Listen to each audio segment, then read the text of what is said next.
Increasing the profitability of your business is the topic of this week's I Hate Numbers podcast. In fact, I'm going to give you 4 steps that you can do to turn the profit that you're making at the moment, and hopefully you are making profit, into something more. You're listening to the I Hate Numbers podcast with Mahmood Reza. The I Hate Numbers podcast mission is to help your business survive and thrive by you better understanding and connecting with your numbers. Number-loving care is what it's about. Tune in every week. Now here's your host, Mahmood Reza.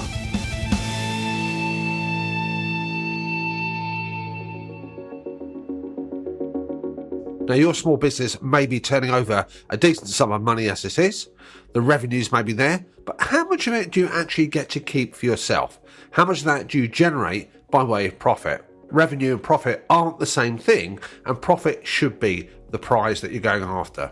Now, your business, like many others, will have many challenges. No business really operates in a vacuum with those landscape challenges in terms of people's buying habits, in terms of how customers react, in terms of financial pressures, is going to be facing all businesses, myself included. This can have a serious impact on your level of profitability, your ability to survive and thrive.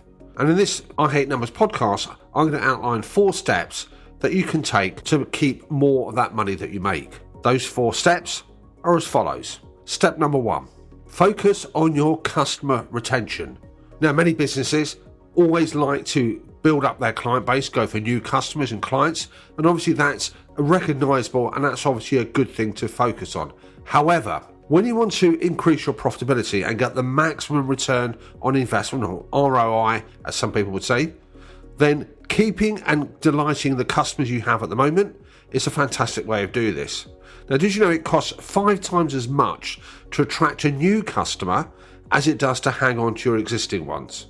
Repeat customers, it's been said, spend 67% more with you than new ones will do.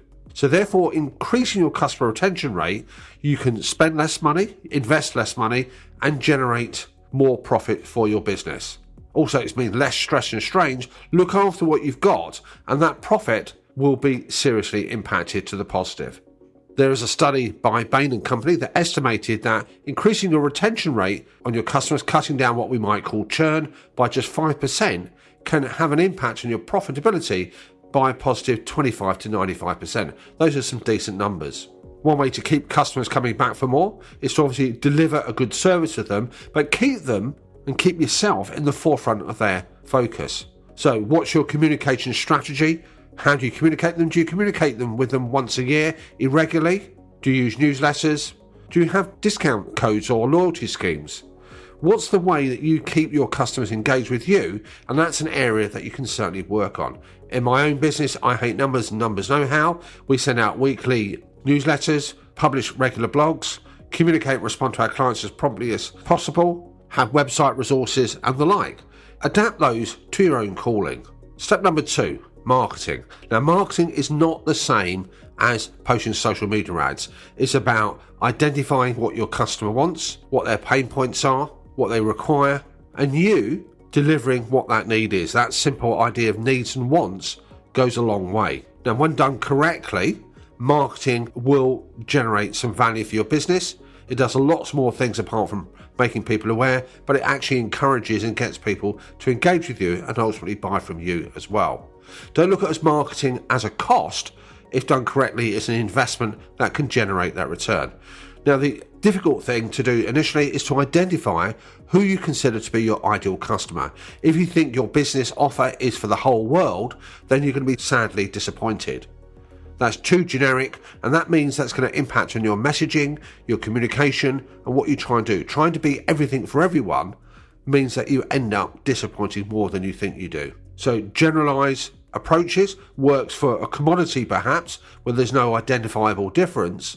But for most businesses, you need to be more focused and more specific about who your customers are, what their pain points are, and what the transformation is that you're going to be doing. Step number 3, efficiency. Streamline your operations as best you can. Now, for me, it's a blend of the human and the technology. So, for example, in terms of your own record keeping, having a digital accounting system goes a long way to not only just keep those records accurately, give you data for good information for decision making, but also you can use that to issue invoices. You can use that to integrate with a variety of other apps.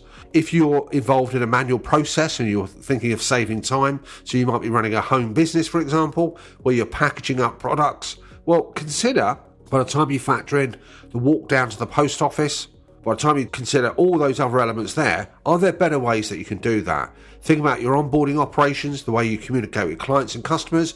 And in I Hate Numbers, we've helped loads of clients over the years identify the processes they've got in there, flowchart them, think about where those efficiencies can be made, and that time saving translates into hard cash. It frees you up to spend on business building, engaging with customers, and also reduces the stress and load on your brain.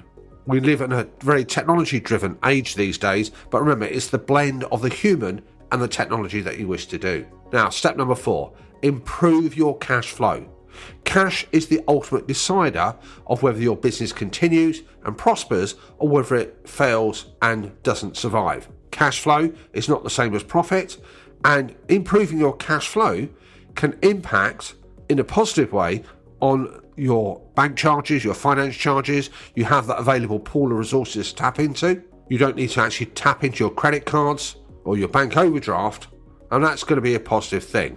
Now, if you check the link in the notes at the end, folks, have a look at BudgetWiz, our online financial planning platform, and you'll find that that's going to be a great benefit in terms of cash flow planning and making those decisions that you need to. Staying on top of your invoices, encouraging those customers who are a little bit more slow in paying themselves, in paying you even bulk or annual discounts, maybe charging late payment fees, getting deposits where you can, is a great way to accelerate that cash flow. If in doubt, speak to your accountant, get some advice and input from them. If you feel you want to get in contact with us to find out more, I'll be happy to talk. So what do we say in essence? Well, in summary, customer retention, marketing, streamlining your operations and focusing on cash flow will be 4 things that you can do that will have a positive impact on your bottom line. And by bottom line, I mean in terms of making and keeping more profits. As I said, check the show notes. There's a link at the bottom that we have a waiting list for a fantastic new innovation that we're introducing in the next few weeks. We'd love it if you could click that link. If you found this episode useful, love it if you could share it with those who will benefit. And until next time, folks, happy profit generation.